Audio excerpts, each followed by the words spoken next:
again, Secretariat, thank you so much for all you do. I know it's not very easy for you on the front line there, but to God be with you and God bless you and keep you always. Amen. Thank you, Dorcas. And amen and amen. Thank you very, very much. Very pleased to hear those words from you. I can say those are very, very encouraging words. I'm glad that you were allowed to say that because that's a very, very good action point. I mean, let's go out there and protest in small ways, in big ways. I think it's very, very important because I know the challenges in the US right now, but let's go on and protest and do everything possible to change the status quo in Uganda. And I mean, once you plant the seeds of democracy in one place, who knows, you'll National Unity Platform, Secretary General David Louis Wongea. We will resume. Let's have a moment of silence, please. Thank you.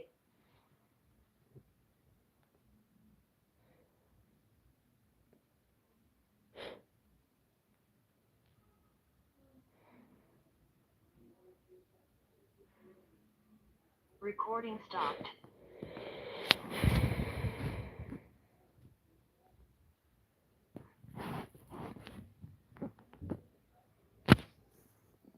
On, just sorting out a few issues here.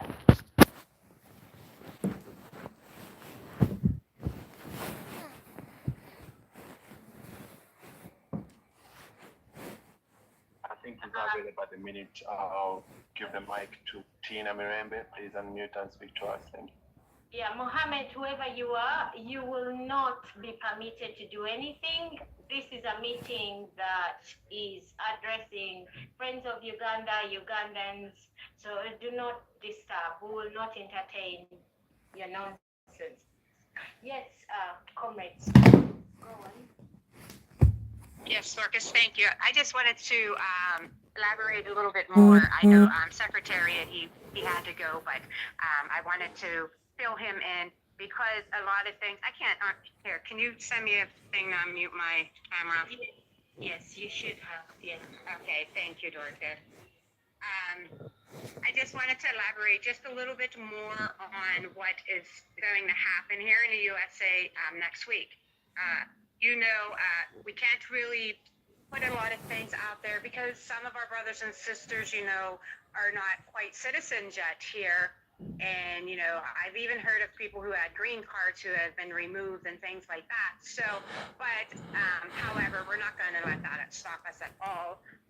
The ones that can join will be joining also. But I wanted to give the times because I didn't get to give Secretariat the times because he was busy. But I just wanted him to know that we are not stopping here in the U.S. We are still busy bees. We are still doing things that we need to do.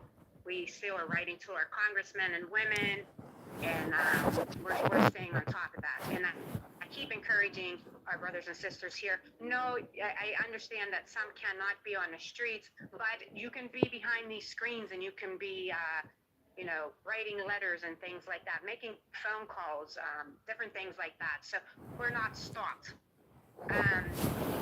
With that being said, on Monday, there's going to be a few out at Lafayette Square, the White House, around 10 o'clock, and then they're going to go over to the State Department.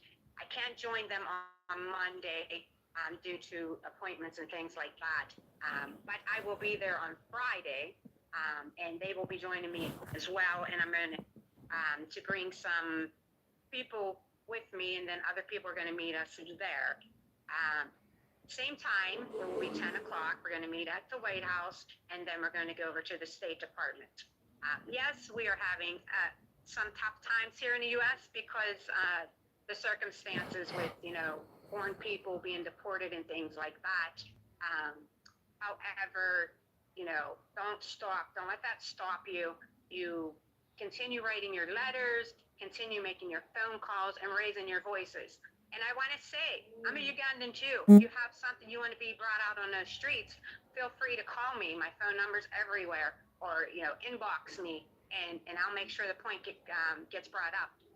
As long as it's in favor of our Uganda being free, I won't be bringing out any ridiculous things, just just things as far as we want our people free. We want our brothers and sisters to live freely like we are.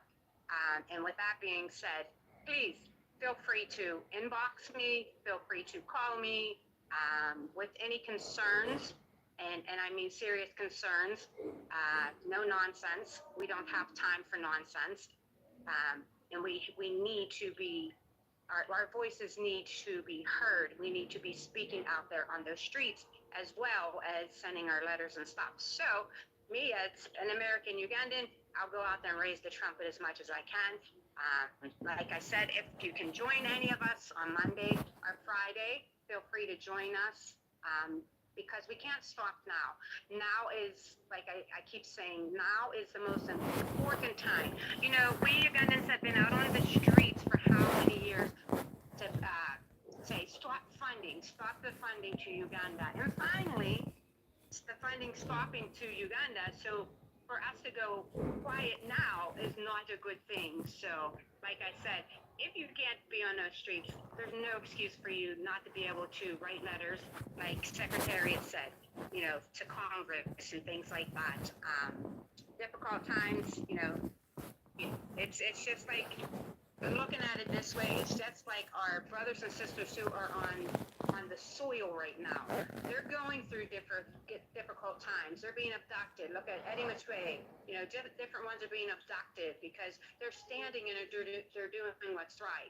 And here in the U.S., we got to do the same thing. You know, yeah, it might be quite a challenge for some to be on those streets, but we can't stop speaking now. We cannot stop raising the concerns about what's going on in Uganda. So if you can, please join us out on the streets. Again, in closing, there's no excuse for anybody in the U.S. because if you can't be out on the streets, guess what? You can be behind these phones, you can be on these phones, and you can be sending letters, you can be making phone calls, things like that. So thank you so much for letting me speak, Dorcas, and let me get those the few details in place that I couldn't do when Secretariat was on because, you know, his time is very crucial, and we have to utilize his time, that the time that we have with him, just like Mr. President and all those. They're very busy, very, very busy. So whenever we do get a chance to speak to them, we want to be brief so everybody can get their concerns in, but be on point. These people who were up here trying to, I don't know what they were doing. You know, we just got to weed out the bad with the good, you know. So thank you again, Dorcas. Back at you, sister.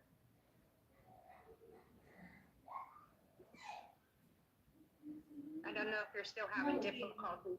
Okay, go ahead. Thank you so much, sis, and of course for the demonstrations and everything. I know you pray a lot for us, and we really thank you and appreciate you, all that you do. Really love you. Thank you so much for the wonderful team, to the wonderful team as well. We thank you for the people that you work with as well. Thank you so much. Tina, by the way, had to sacrifice so much. So Ugandans, hopefully we can take a leaf from Tina's life. Yes, guys, Comrade Ismail, if you came in our Ellen Prezo and help with the mic, please. Thanks. And let's Yes, we can hear you. So the next person to speak will go Comrade Marie. Then we're gonna give the mic to Comrade Henry Segwani. Thank you very much, Comrade Marie, and you can speak to us. Thank you so much, comrades. Well, I had an idea that I would like this idea to pass through all over the world. You see, concerning what is going on here now in Uganda with our president threatening this, Muhoozi threatening, and this ongoing abductions, I was thinking if there's a way we could write a text. This text should explain the way they are trying to kill, how many times they have tried to kill our president, and this time they are really determined. And that's why they are now taking away all his bodyguards because they are targeting him. This text will be calling upon the international communities to intervene. This text should go direct to the offices of the newspapers, and you take that text, you pay the newspaper of the country you are in to bring it out. If we could organize and do this at the same day that every single country on this world has this newspaper out, I mean, this can draw a lot of attention of people that know the matters in our situation. Thank you so much.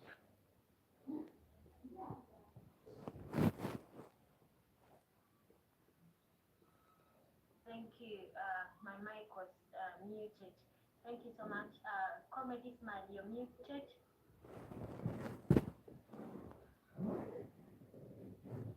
Yes, Comrade Seguya, please do come in, and then we'll have Super John, Henry, Robert. Yes.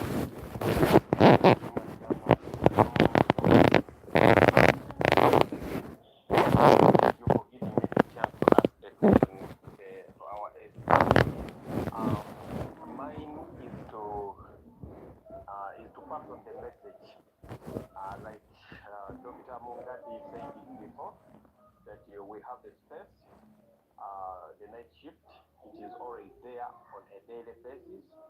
We are organizing a demonstration here in Uganda on ground. We want to take over Kampala. We want to take over the whole of Uganda so that we can force the what? The dictator. We want him out of our country. Since our SG has put it out clearly that we are free to do what we want. This is it. So please, let's go on it. Let's organize together so that we can see this thing go through. Thank you.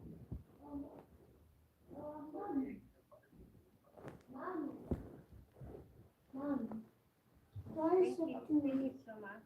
Yes, Ellen.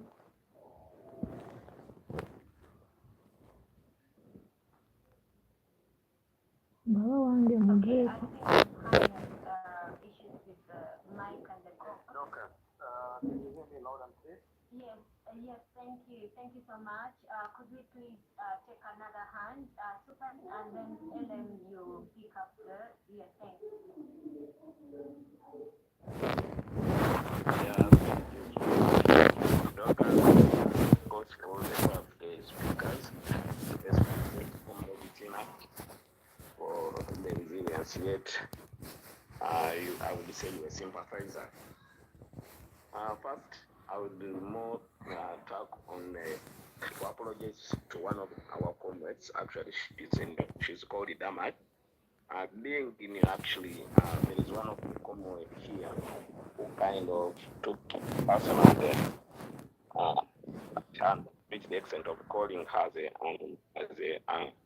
as a seeker, which I think, like, you know, when we're gonna have such spaces, we normally say we should share. And I shared this kind of younger girl. She's very young. She just graduated, I think, last year. And you know, for her, maybe I don't know if she still made a mistake. So like she's asking one, but you know, she was new. She took the courage to lead us in the prayer. But then, you know, when she was told to say something about it, maybe she was not so sure and she needed guidance, other kind of attack. And I think when we get new comrades, we should always give them a warm welcome because we still need more and more on the spaces. And as we know, in such a struggle that we have those old ones who are already quitting. We shall have those who are joining. So we should always try to respect each other, especially when you don't know much about the person. I would also suggest Comrade Dorcas on one of the issues. On one of the strategies, I think we should try to regroup ourselves I think nowadays the president used to call it a guide, whereby it is sort of creating, even if it's like 10 people that we know together very well. I remember we had a protest some 2 years ago, if I'm not mistaken, or if I've not forgotten, that was really, really successful. We never indulged the leaders, our MPs, as one of the comments say that we should maybe wait for our leaders to lead us.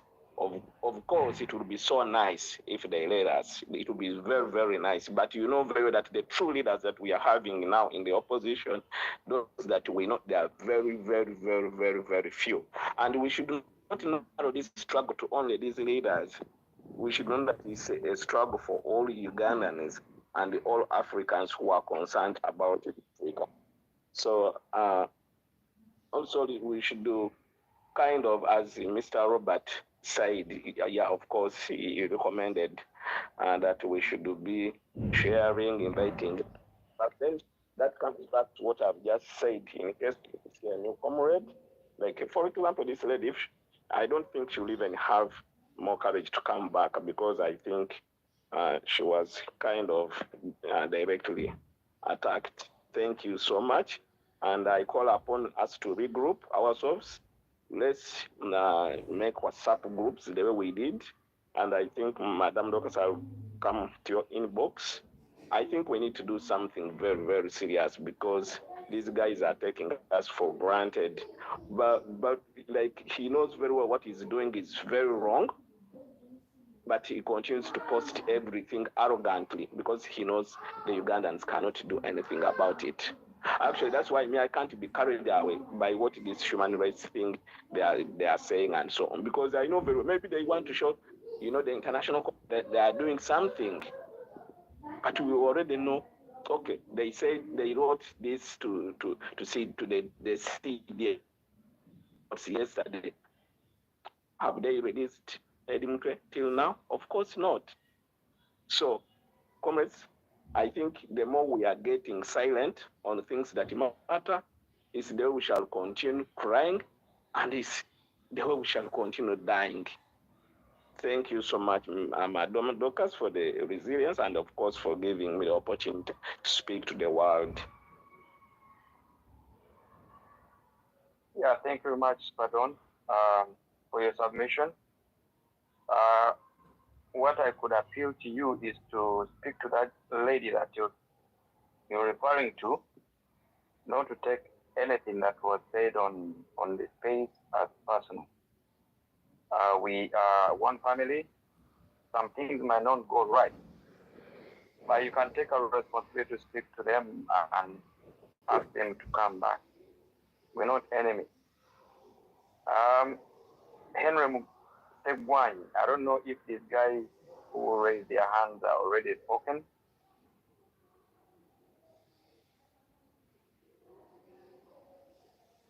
Henry Segwany, are you there?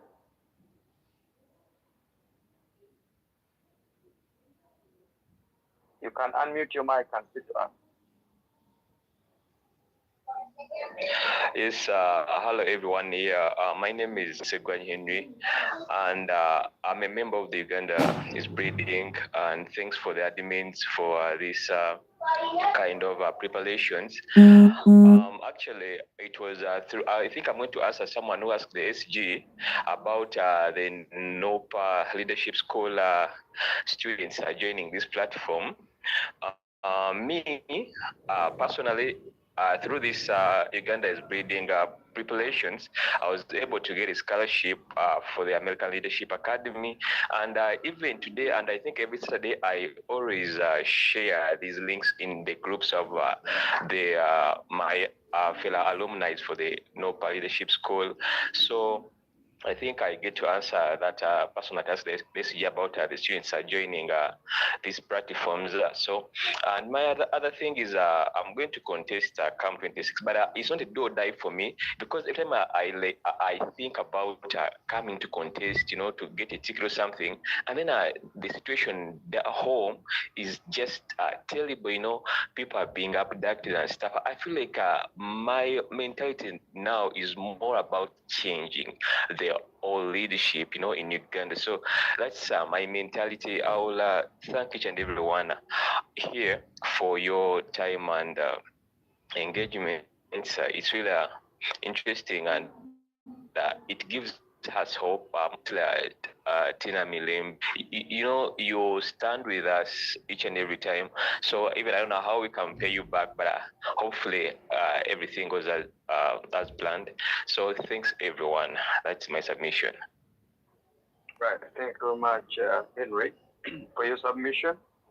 And it's really good that you attend those leadership schools, and it's good news that you got a scholarship to develop and to get more skills and knowledge in regard to leadership.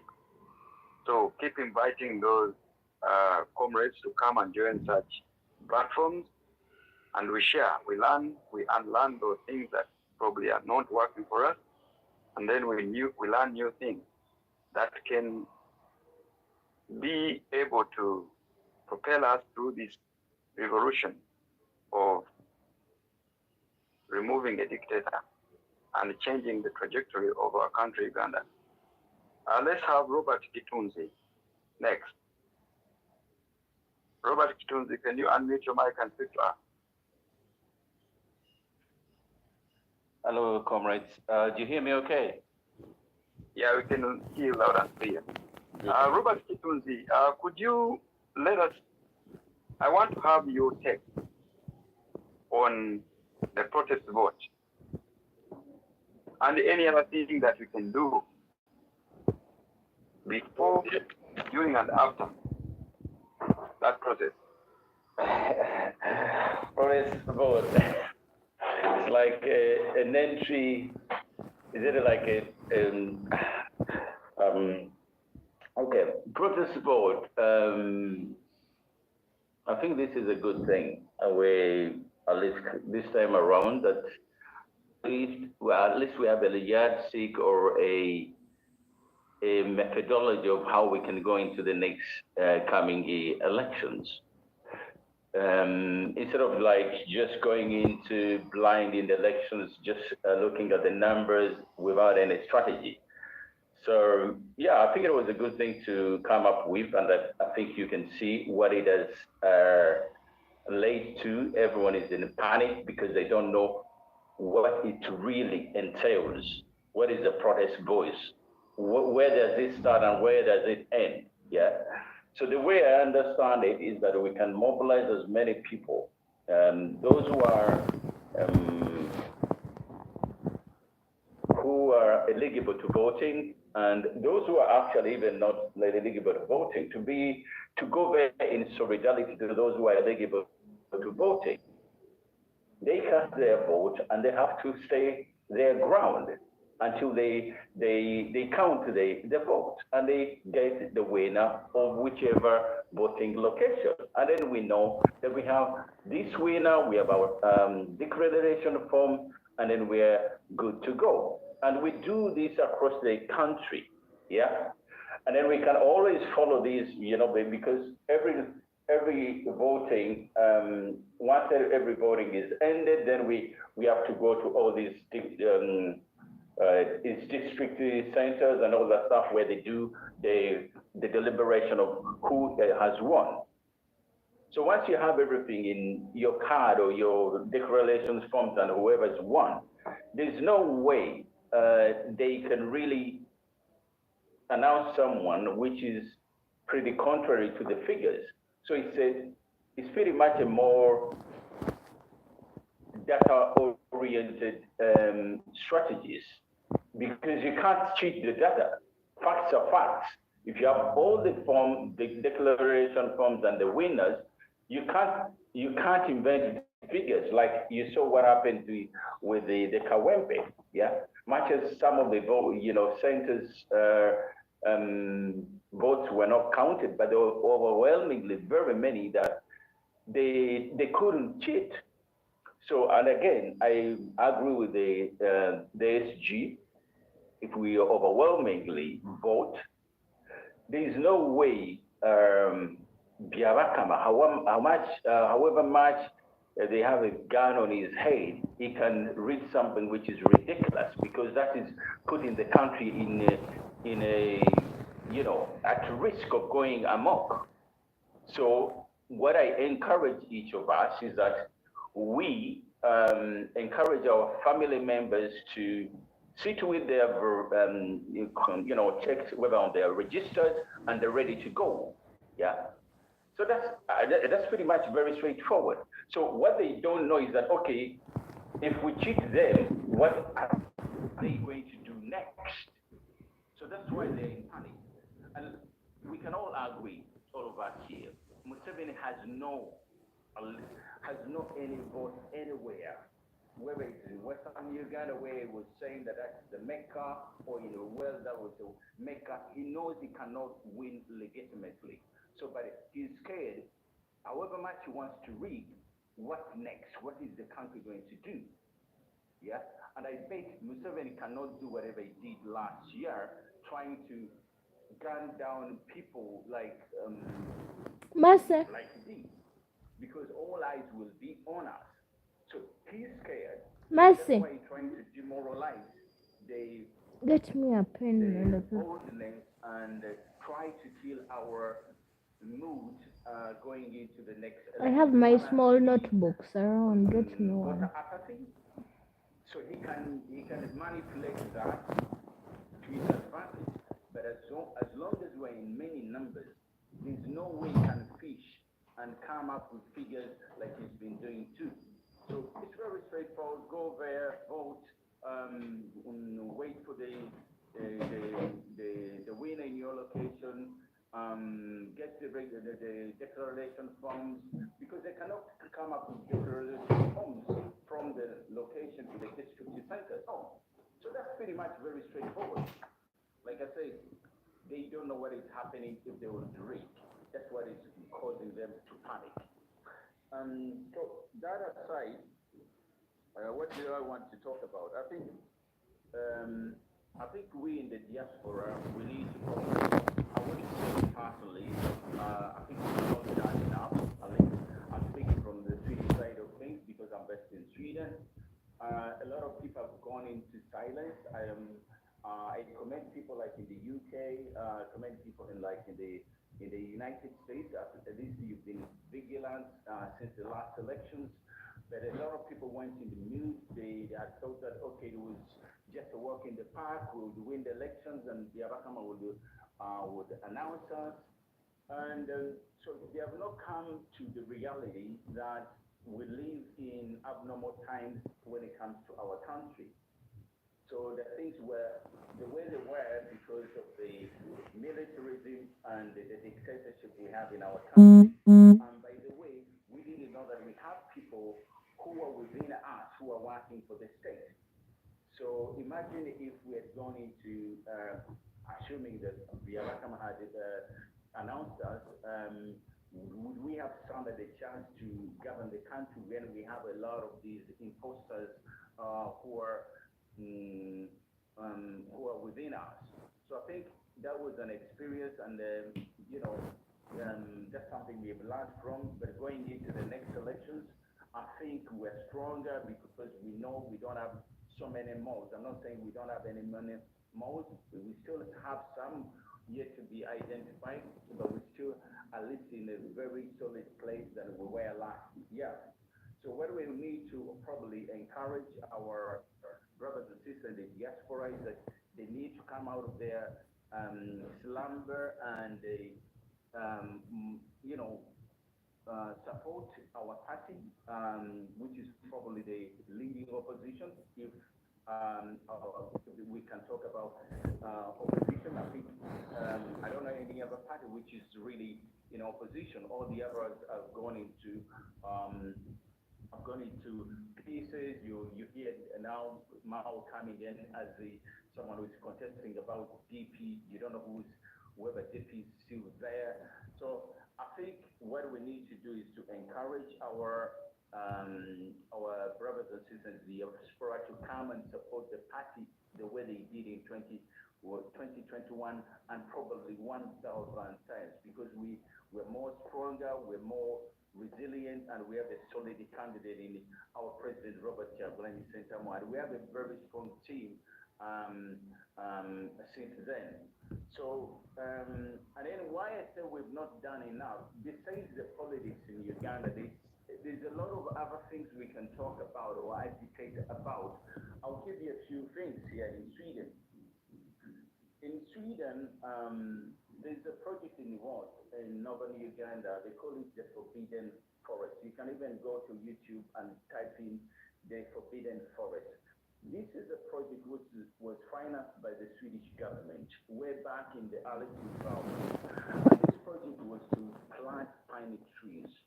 Do you know what they did? The Swedish government, in collaboration with the support of the Ugandan government, evicted over 6,000 people. They didn't get any compensation, and I don't think they have shut down that project. I know for a fact that they claim they shut it down, but it's still there. That project was pretty much to win some points of the carbon footprint. They plant the pine trees, and then it's a commercial project. Yet they say they're doing it for carbon emissions points. A lot of people lost their land. A lot of people were tortured. Some were in prison. Yeah. And the reason why I say that we're not doing much. So imagine being in Sweden and you're Ugandan, and then you cannot go out and challenge the Swedish government and try to track whether this project has been resolved. Yeah. So for us sitting here, and we know that Sweden is doing something ill to our people, that shows that we're really responsible. We just are selfish to ourselves. If it's a project in northern Uganda, it's not a northern Uganda case. It's one of us. It's like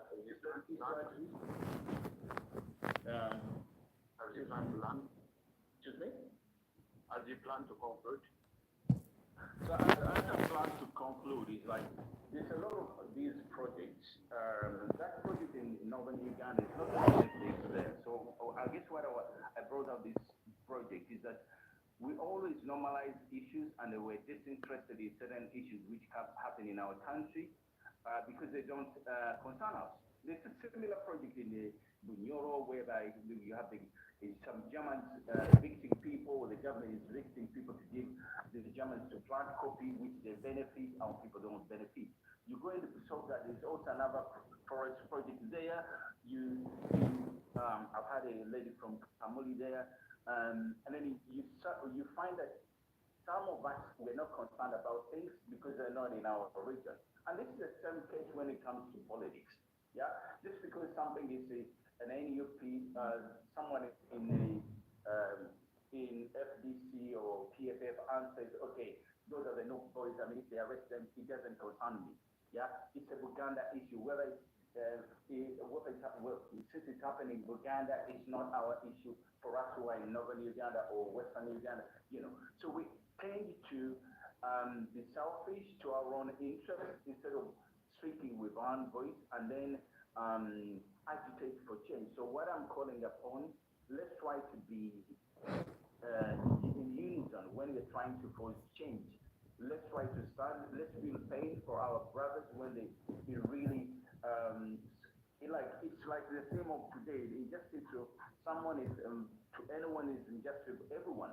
So that's the thing we are going on, and I encourage you guys or everyone here on the platform and your brothers and sisters to try to find that element of unity, I think, which we had actually before Museveni came to power.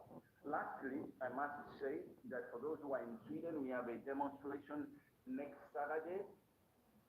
Get information on Monday. I'll definitely will get it.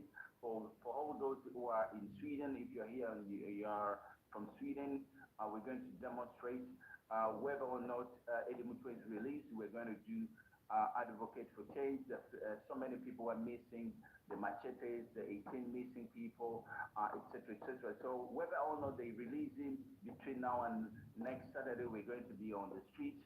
So We'll be sharing with you the flyer or the posters online. So that's all from me, guys. And Dorcas, thanking for holding the fire burning. We really commend your job.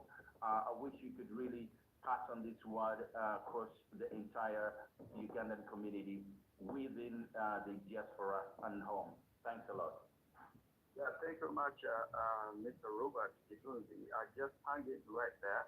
I know that before we end this call, you'll have another chance to give in more if you come up with anything. So just hang it in there.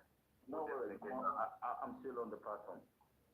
That's great. Thank you very much for your submission, and you've raised a lot of nuggets that we need to look into, and all valid that you really direct us to where we should be going and look at all those things that you've raised. As we all know, comrades, that knowledge is power. An empowered society can never be exploited. And this is the moment I personally need to extend the vote of thanks to Captain that provided the civic education, that's Captain David Seginja, that facilitated different modules on the and civic education in the past year. We want to thank you, Captain David Seginja, for the tremendous work that you did last year for empowering the comrades, the forces of change. And without any further ado, I want to take this honor to invite you to speak up, Captain Seginja. The mic is yours. All right. Thank you so much for the deliberations. I also want to thank my brother, Comrade Robert Chitunzi, who has been vigilant in what he's doing and in helping out in doing the best he can with emphasizing and helping out more programming on that side. And I'm so thankful that we are all in this to win it. But dear comrades, I want to use my few minutes allocated to me to share with you the panic that the junta is having, and I will broaden it in being specific. Allow me to take you back to the USAID funding that has been frozen or taken away from Uganda. US spent $50 billion in aid going to South Africa, America, Middle East, and to Uganda. Where does that money go? Comrades who are listening to me, much of that funding has secretly been diverted into money laundering and sponsoring covert operations by the junta. Where does that money go? Comrades, that money has specifically been diverted into the luxury and in helping the junta fulfill its obligations. Why is this elections coming 2026 very crucial? The funding that has been the bloodline of the junta is being cut off. How much money are they going to be able to pump into the elections? The gap has slowly narrowed down. Comrades, as a former CIA and a former FBI, I sat in those meetings and we could contemplate and look at how dictators swindle money that has genuinely been directed to improve the health sector of the people they govern. Comrades, we are in a crisis of Edimutwe.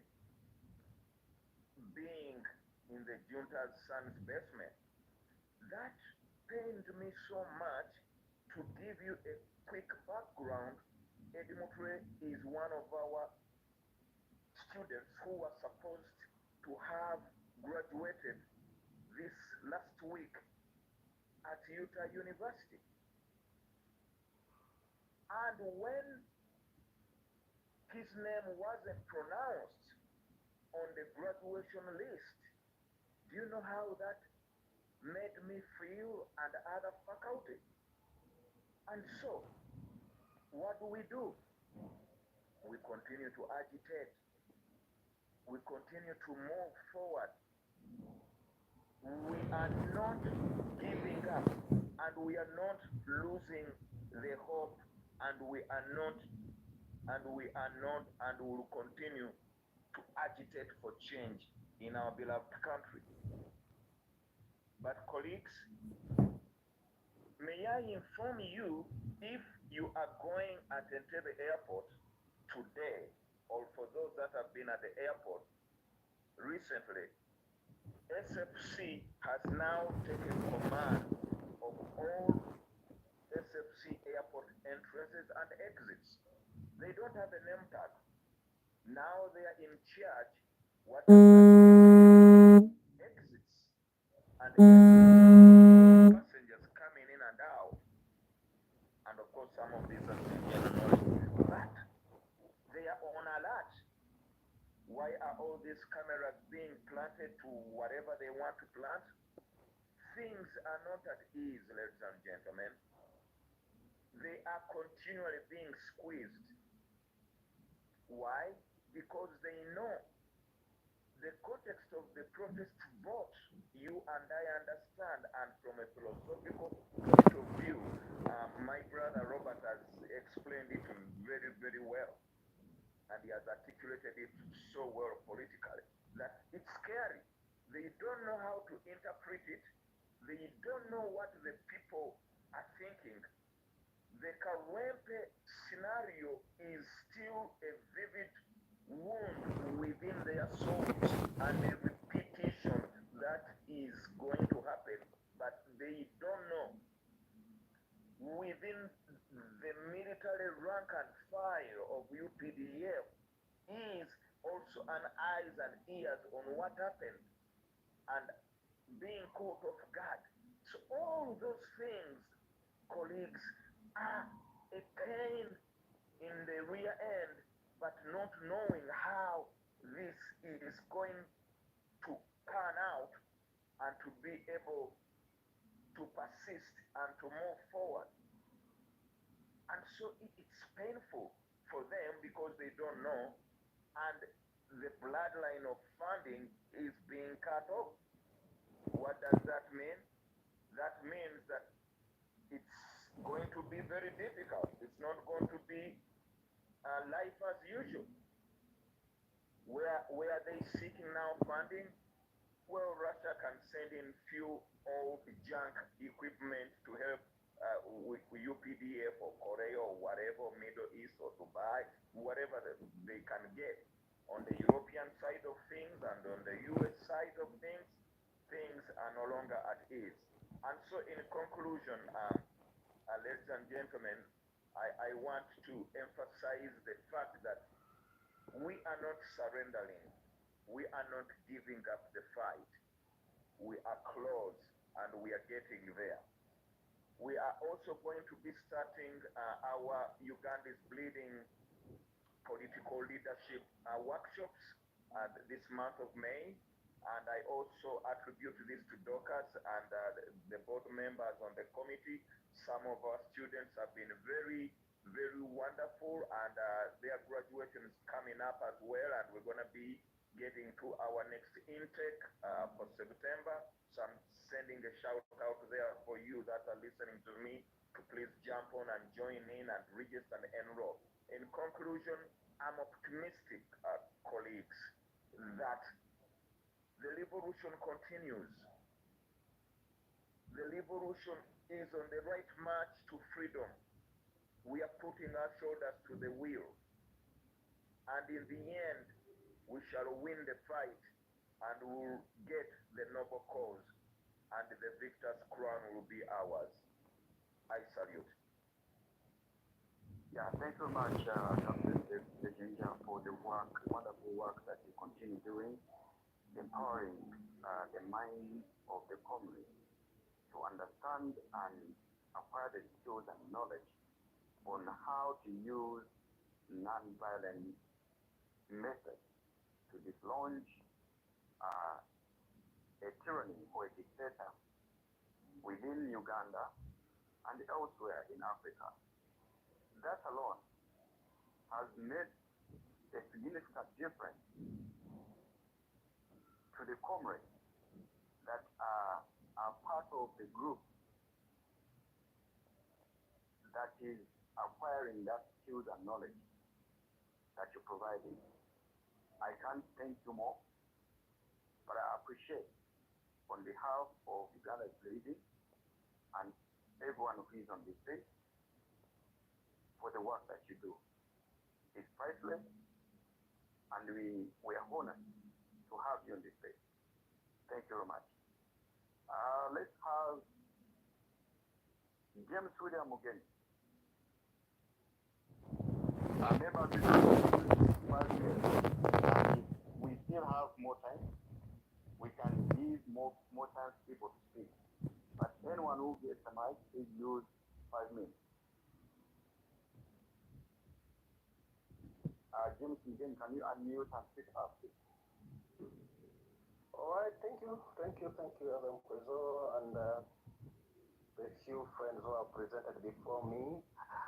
I think mine is a simple one. If you are reading the chat notes, Nangovi, I did not scare you, and since you want to represent Kamuli, you are welcome back. I'm James William Mugeni, who can be the last person to intimidate you, but on a serious note, I think leadership is about that.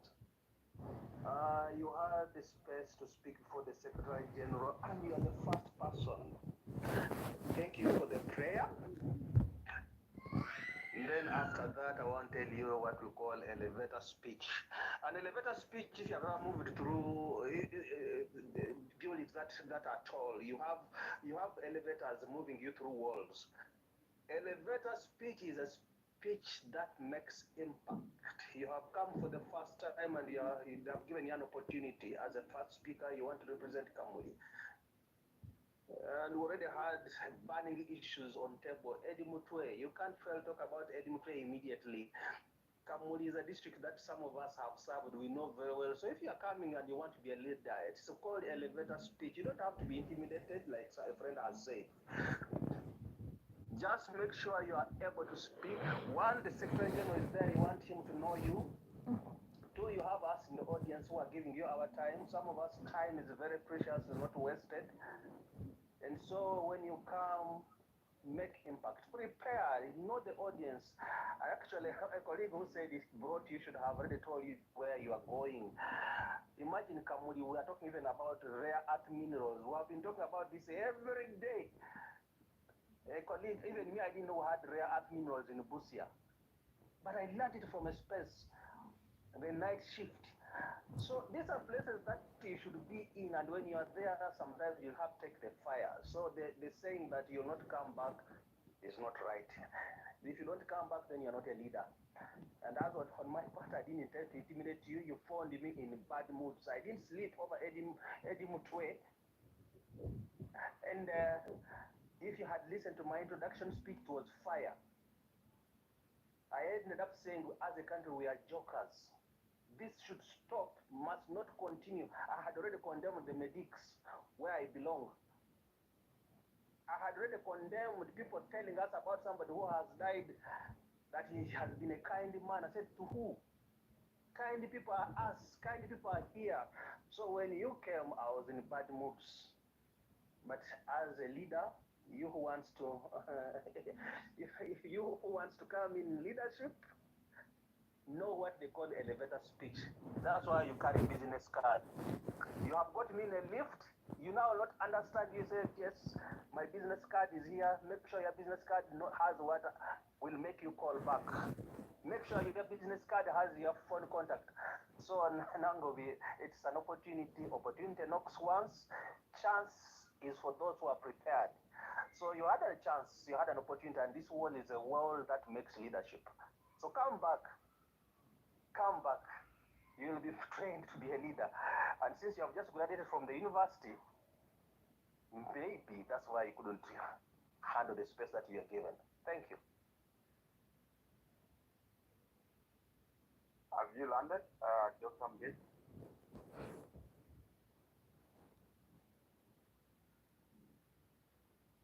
All right. Let's have Namgalu Mariam. Okay. Okay. Hope everyone is fine. Though we are not fine emotionally. Yeah. What I wanted to talk about first is someone was saying about protesting that the SG has not talked about it, blah blah blah blah. But I would like to say something is, oh, want me to go into video? No, I don't think. Oh, If you're not comfortable using a video, you can just disconnect it and use audio, that's fine. oh, okay. It's okay, sister, you can take it off. Okay, so they were like, we need to organize the protest, but I was of suggest that if we are going to really protest, that like people that are on ground, we shouldn't announce that day or that time we are going to protest. As the SG has said that we should do this in small groups, whether you're 20 and you trust yourselves, whether you're 10 and you trust yourselves.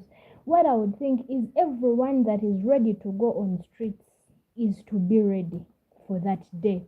In case you see that 20 people have gone on streets, you also bring out your 10 people to go and join them.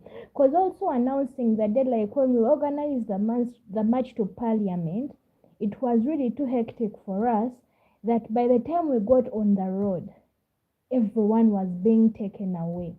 So you find things are very hard when we announce dates and days. If we say it's next week, let it be next week, but let not us give them the actual day to be on ground, because you go on ground when members and everything are there. And also people who are going to protest, let us stop, like when you see the members on the road starting sharing such things to intimidate others that would have thought of coming and joining us. Because at times when we do so, people get scared and fear to come after seeing whatever is on ground, because some will be like, ground. After seeing all that, people will remain in their houses. And also the other thing I want to say is, how are we prepared? That is a question to all of us for the 2026 elections about the internet thing. As the NUP, as the opposition, how are we prepared? Because last time we saw what happened. We are doing a protest vote for the second time. Guys, I don't want to say it is the first time, because we are just going to add in a little bit of what we did last time. But whatever you're saying to do in protest vote, we really did last time. Twagenda twabera campaign, twazibeerako, twavaako, bebakwata ne babakwata. We went ne tukuuma n'akalulu ne tubeerayo, because I was assigned in a certain district where I was as the whatever chief whatever but I saw whatever happened. I know whatever happened, and it was not in Kampala here. So how are we prepared with mostly the internet? Are we going to write to Google to give us a direct internet? Are we going to do what in case anything happens? I think this is something that we should prepare for. I also went for a course about tech after, I think in 2023, to see how best we can go about it, but still I never got answers. I think you guys that are abroad, US, whatever, I think you should think more of that internet, because we need information to spread wider, to spread easily without interruptions, because trust me, Museveni is going to do that with his people. The other thing is, right now I'm in Kenya, but we Kenyans, we have time for now, Ugandans that are in Kenyans, and we are easy to mobilize other fellow Kenyans who are also fighting for whatever they think is not right that is happening around East Africa, in their country and Uganda. But we are having a problem of funds. I don't know if any of you leaders can connect to our leadership chapter here, our chairman, who is Ben, and see how best you can help in facilitating us, because for us we can do the weekly protest or 2 weekly protests at least, because we are ready. We don't have work that we are working, we are just there jobless. So but if engaging on streets every day, or at least once or twice a week, we can do that.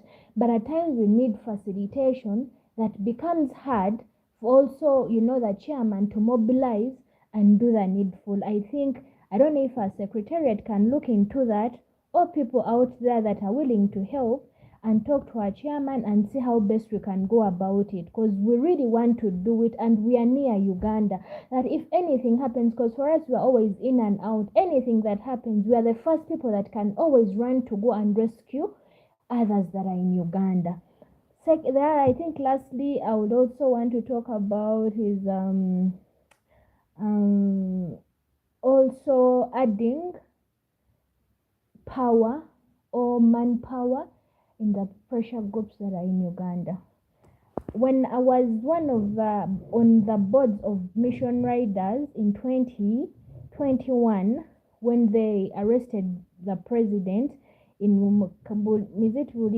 forgot the Ginger side, it was just a call away from all our teams. You could say, I know the chairperson who is taking Ginger, I know the chairperson who is taking Imbale side, I know the chairperson who is taking Gulu, I know the chairperson. So when they arrested the president, all we had to do, since I was among the board members of that group, we only had to call the chairpersons that, you know what, the president has been arrested, you know what to do. So in just a tick of an hour of minutes, every place had got fire. Everyone knew exactly what to do. So how are we? These days, all the boys are down because of manpower. They lack facilitations. Some people will need transport to go and mobilize people down there in those villages, as we had done before. So I kindly request you leaders that get directly to our leaders to go and talk to them, or you get directly to the chairmen of those peer groups and see what is needed for more fire to be done, because trust me, we can do it. The way we did it on Sipapa, no one knew that we are going to protest, but we did it, and a full day we had to make that police you're saying up of signal, sorry, the full day we had to protest, and we made police, we gave them trouble to stop us. So guys, my points were about the internet, the protesting us here, to look into that, organizing individually or in those small groups that you think you're comfortable with, but let everyone be alert and able to join in, and also the adding more pressure in the pressure groups. And also I'm open to classes, for any classes of leadership. Kindly, anyone that shares those links, kindly do, because I just recently graduated for one that I went in for 9 months. That is why I came to Kenya. It was a course that brought me here. I graduated. It was a leadership course. So I'm also ready for any other open courses of leadership. Thank you. Yeah, thank you very much, Mariam, for your submission. If you can get in touch with Dorcas, you can DM her, and then she'll guide you on how to go about those issues that you raised. One is to do with your fundraising, and the other one is for those leadership courses to connect you to the right channels that you can use to access all that you need. As far as the internet is concerned, yes, we all know that the regime is going to disconnect, the internet will be off. But there are other systems that you can use to capture, because what would we need? We need to ensure that when those results are pronounced on or announced on those polling stations, we don't only leave it to the polling agent. Anyone with a phone can take pictures or share within different people. People are trusted because you can't give to everyone. And then we can relay that information used through a message. If the internet is not on, and that picture in form of a message can get to either where you want it to be sent, either the headquarters of the national internet platform or anywhere you want it to be sent. We must really be creative enough from now until the time of the polling in next year, in January or February. So please get in touch with Docus, and Docus will take you to the right people who can take you through that. Banasula, can you use your 5 minutes? You can unmute your mic and speak to us. Okay.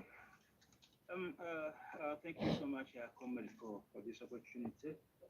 Thank you so much. I'm very grateful to be back on this platform. Please, can you get on someone else?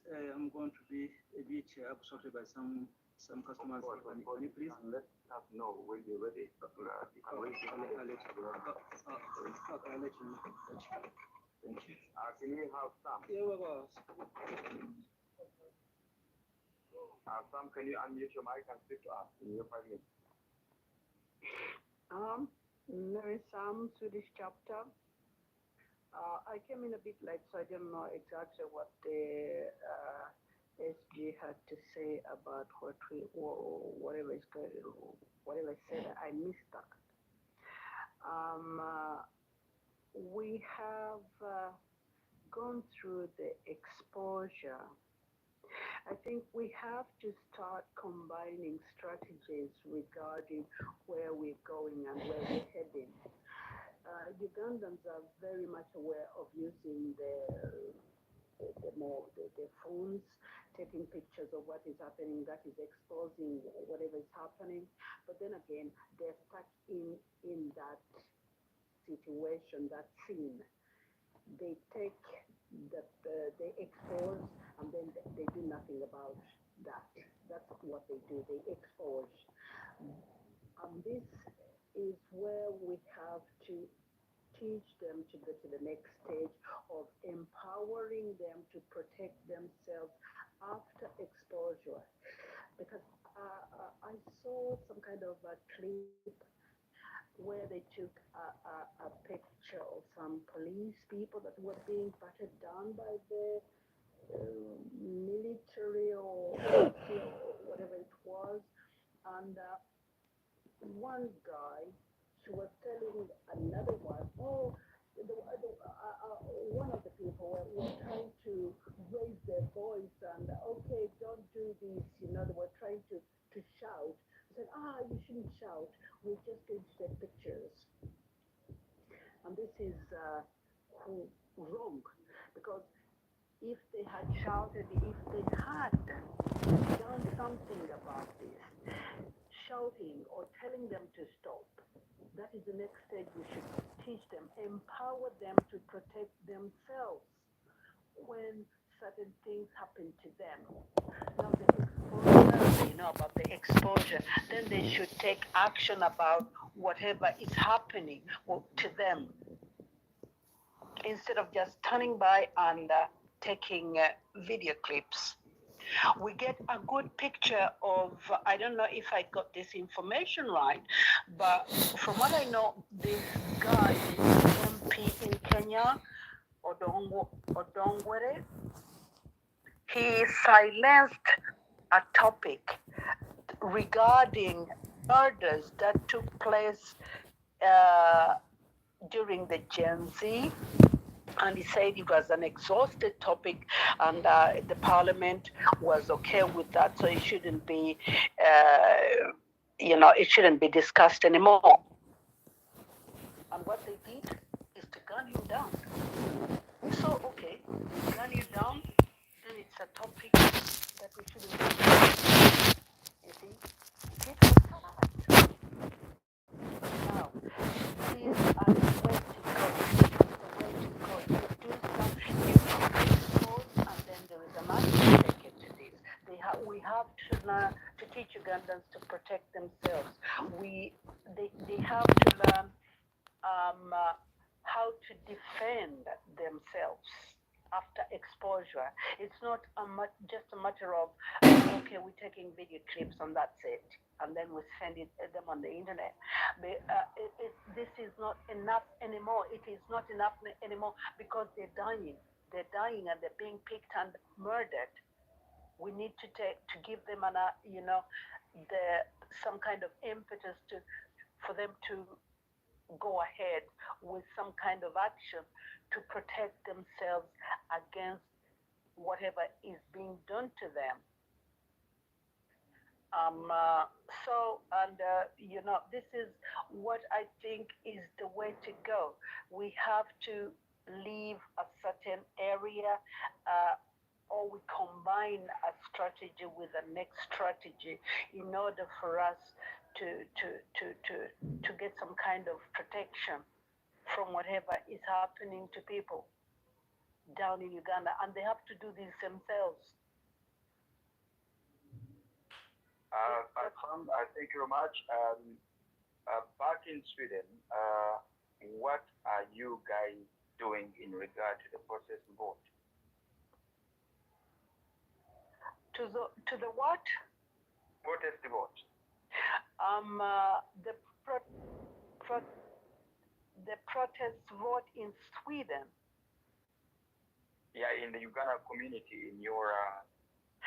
But we have the chairman of for you the Uganda community, the Uganda chapter in Sweden, Robert Kitunzi, has already talked about that. Okay, thank you very much. Yes. Basically, our time is not alive. We're almost coming to the end of our session, but we need to give people who have raised their hand. Those who have not spoken before, we're going to give them your 3 minutes and submit. So we'll have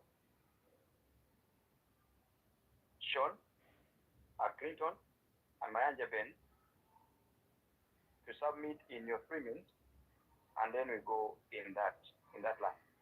Sean, in your 3 minutes, can you give us your submission? Hi, thank you very much. Can you hear me? Yes, you're loud and clear. First of all, thanks everyone for standing up and speaking up. Very there are many professional and backgrounds who may not always be vocal, but they take it very, very careful what's happening in Uganda. And if you look at all the case studies around Uganda and beyond Uganda, voice had been gentle, professional, devastating. Sharon had sat there. Hello? I think there's no question. Go ahead, Sean. Yeah. So if you look at case studies in Congo, Zimbabwe, and South Sudan, Libya, Syria, Iraq, Yemen, Somalia, Uganda has all the indicators following down our trajectory. The common theme is that we have a long-standing leader in there for a very long time who has centralized every aspect of nationalized, whether it's unprofessional, otherwise.